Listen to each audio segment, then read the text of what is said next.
সম্পর্ক শিরিকের সঙ্গে বিচ্ছিন্ন হয়ে যায় সম্পূর্ণভাবে।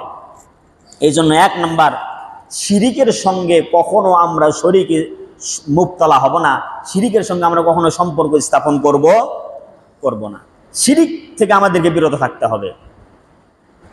2 নাম্বার, আল্লাহ পাক বলেন ওয়াবিল ওয়ালিদাইনি ইহসানা। ও দুনিয়ার মানুষেরা, এই দুনিয়া আসার পরে যাদের মাধ্যমে তোমরা দুনিয়ায় আসলে, পিতা এবং মাতা, এই 2 জন মহামানবের কারণে দুনিয়ায় তোমরা এসেছো। দুনিয়া আসার পরে আমি আল্লাহ পাক মায়ের এবং বাবার অন্তরের ভিতরে তোমাদের জন্য এত মায়া সৃষ্টি করে দিলাম, এত দয়া সৃষ্টি করে দিলাম যে তোমার জীবন বাঁচানোর জন্য তোমাদের পিতামাতা পর্যন্ত নিজের জীবনটা দিয়ে দেয়। দেয় কি দেয় না? নিজের জীবনটা পর্যন্ত দিয়ে দেয় পিতামাতা সন্তানদেরকে রক্ষা করার জন্য। 2 নাম্বার, আল্লাহ পাক বলেন সুতরাং দুনিয়ার মানুষেরা, তোমরা তোমাদের পিতামাতার সঙ্গে সদ্ব্যবহার করবে, পিতামাতার সঙ্গে সম্মানজনক আচরণ করবে, সুন্দরভাবে কথা বলবে, নরম সফট ভাবে তোমাদের পিতামাতার সঙ্গে কথা বলবে।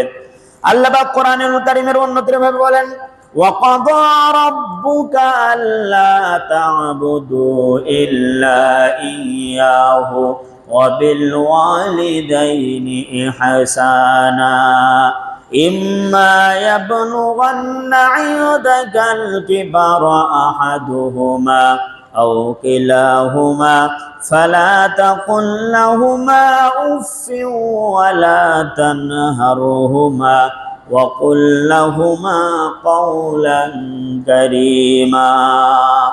তোমার রবের পক্ষ থেকে চূড়ান্ত ফয়সালা হয়ে গিয়েছে, একমাত্র আল্লাহ ব্যতীত কারো ইবাদত করা যাবে না, আর পিতামাতার সঙ্গে সৎ ব্যবহার করতে হবে, সম্মানজনক আচরণ করতে হবে। পিতামাতা উভয় অথবা উভয়ের মধ্যে থেকে একজন যখন বার্ধক্য উপনীত হয়ে যাবে, ইনদাল কিবার আহাদুহুমা আও কিলাহুমা ফালা তাকুল লাহুমা উফিন, বয়সের কারণে তাদের মেজাজ ভালো থাকবে না, মাথাটা আগের মতো কাজ করবে না, উল্টাপাল্টা কথা বলতে পারে। তুমি সন্তান হিসাবে পিতামাতার কথার প্রতিবাদ করা যাবে না, ভ্রু কুঞ্চিত করে কথা বলা যাবে না, ধমক দিয়ে কথা বলা যাবে না। বড় হয়েছো, বুড়া হয়ে গেছো, তুমি বেশি বুঝো না, এত কথা বলো কেন, এই ধরনের কর্কশতা দেখানো যাবে না। আল্লাহ বলছেন কিভাবে কথা বলবে, ফালা তাকুল লাহুমা উফিন, তোমাদের পিতামাতার কথার ক্ষেত্রে উফ শব্দটাও ব্যবহার করতে পারবে না। এই কথা বললো কেন, কেন করেন? যেই পিতারে আপনি আজকে বুড়া বলতেছেন, এই বুড়া যদি বেঁচে না থাকতো আপনি তো পৃথিবীর আলো বাতাসই দেখতে পাইতেন না। যারে বুড়ি বলতেছেন, কত কষ্ট আপনার মা আপনার জন্য করেছে, আজকে তারে বুড়ি বলতেছেন। সুতরাং পিতামাতার সঙ্গে সম্মানজনক আচরণ করতে হবে। ওয়াকুল্লাহুমা কাওলান কারীমা, আল্লাহ বলছেন সম্মানজনক শব্দ ব্যবহার করে কথা বলতে হবে, তোমার ইচ্ছার বিরুদ্ধেও যেতে পারে। এক হাদিস শরীফের ভিতরে এসেছে, কোন পিতামাতা যদি কোন সন্তানকে বলে তোমার দুনিয়ার যাবতীয় সমস্ত সম্পদগুলি তুমি বিক্রয় করে দাও, শেষ করে দাও, অথবা আমাকে দিয়ে দাও, সন্তানের উচিত পিতামাতার জন্য সমস্ত সম্পত্তি উৎসর্গ করে দেওয়া। তাও সুবহানাল্লাহ বললেন না? সরাসরি হাদিস, সরাসরি হাদিস। একবার নবীজি মসজিদে নববীতে বসে আছেন, এই ঘটনা আমরা অনেকেই জানি। সাহাবী সামনে বসে আছে, একজন বৃদ্ধা মহিলা নবীজির পাশে আসলেন, নবীজি তাকে দেখে দাঁড়িয়ে গেলেন, নবীজির গায়ে থেকে চাদর খুলে বিছিয়ে দিলেন, বৃদ্ধা মহিলাকে বসতে দিলেন।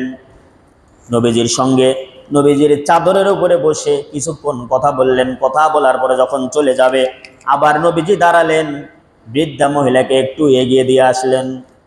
মহিলাটি যখন চলে গেল, সাহাবীরা বলল ইয়া রাসূলুল্লাহ, এমনটি কোনোদিন তো আপনাকে করতে দেখি নাই, আর বিশ্ব নবীর চাদরের উপরে বসতে পারে এই দুনিয়ায় কোনো ব্যক্তি, আমাদের তো এটা কল্পনার মধ্যেও নাই। আপনি হলেন সম্মানিত রাসূল, আল্লাহ আপনার মর্যাদা বৃদ্ধি করেছেন, তামাম সৃষ্টি জগতের ভিতরে আপনার মর্যাদা সকলের ঊর্ধ্বে, আমার আল্লাহ আপনাকে এত মর্যাদা দিয়েছে, আপনি চাদর বিছায় দিলেন।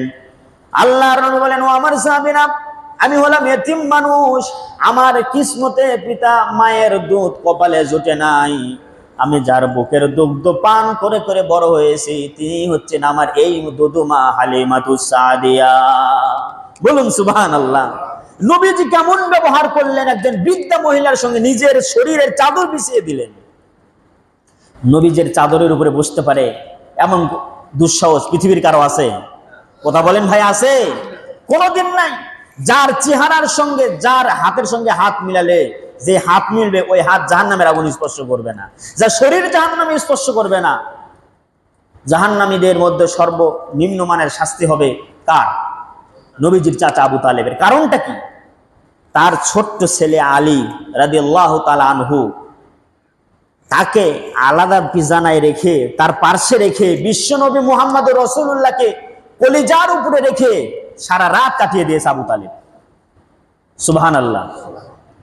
তার শরীরের এমন কোনো জায়গা নাই নবীজির শরীরে স্পর্শ করে নাই, শুধুমাত্র পায়ের তালা এটা রাসূলুল্লাহ শরীরে স্পর্শ করে নাই। তার শাস্তির জন্য সর্বনিম্ন মানের শাস্তি, জাহান্নামীদের একটা পোশাক পরানো হবে, পোশাকের ভিতরে একটা বুট থাকবে, জুতা।